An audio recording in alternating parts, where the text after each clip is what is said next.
হিন্দু সম্প্রদায়ের লোকদেরকে অনুরোধ করছি, দয়া করে জামাত ইসলামীর আমির এবং জামাত ইসলামীর নেতারা, জামাত ইসলামী ইসলামী ছাত্র শিবিরের ভাইয়েরা যেভাবে আপনাদের উপাসনালয় পাহারা দিচ্ছে এবং মাদ্রাসার ছাত্ররা, মাদ্রাসার ওস্তাদরা যেভাবে আপনাদের ব্যবসায়িক প্রতিষ্ঠান, বাড়িঘর পাহারা দিচ্ছে, দয়া করে এগুলো বেশি প্রচার করুন। শুধু কেবল আওয়ামী লীগের দালাল হবেন না, শুধু আওয়ামী লীগের রাজনৈতিক সুবিধা হাসিলের হাতিয়ার হিসেবে হিন্দু সম্প্রদায় ব্যবহার হবেন না। আওয়ামী লীগেররাই অনেক হিন্দুদের অনেক ক্ষতি করে বলে বহু হিন্দুরা কিন্তু একা একই বলে, সামনে বলে না, মিডিয়ায় ভয়ে বলে না। কোনো মাদ্রাসার ছাত্র, কোনো ইসলামী সংগঠনের লোকেরা, জামাত ইসলামী ইসলামী ছাত্র শিবির কখনো কোনো হিন্দু সম্প্রদায়ের ক্ষতি করেছে কেউ প্রমাণ দিতে পারবেন? সাম্প্রতিক সময় হিন্দুদের মন্দির এবং হিন্দুদের বাড়িঘরের উপর আক্রমণের যে খবর রটানো হচ্ছে, যা ঘটেছে তার থেকে কয়েকশো গুণ বাড়িয়ে প্রচার করা হচ্ছে।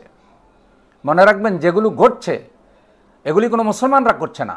মুসলমানরা আল্লাহর সন্তুষ্টির জন্যই হিন্দুদের জানমালের হেফাজতকারী হয়। সংখ্যালঘুদের জানমাল মুসলমানদের কাছে তাদের নিজেদের জানমালের মতোই নিরাপদ।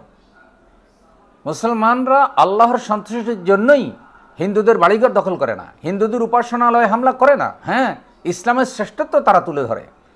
তাই আপনাদের কাছে অনুরোধ, অতিরঞ্জিত প্রচার করবেন না। ভারতীয় মিডিয়াকে অনুরোধ করছি এবং ভারতের হিন্দু সম্প্রদায়কে অনুরোধ করছি, মিডিয়া যা শুনেন তাই বিশ্বাস করবেন না।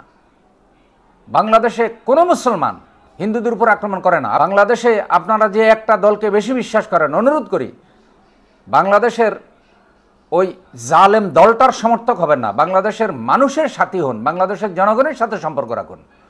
সুতরাং হিন্দুদের উপরে কোনো আক্রমণ হয় না, কোনো মুসলমানরা সেটা করে না।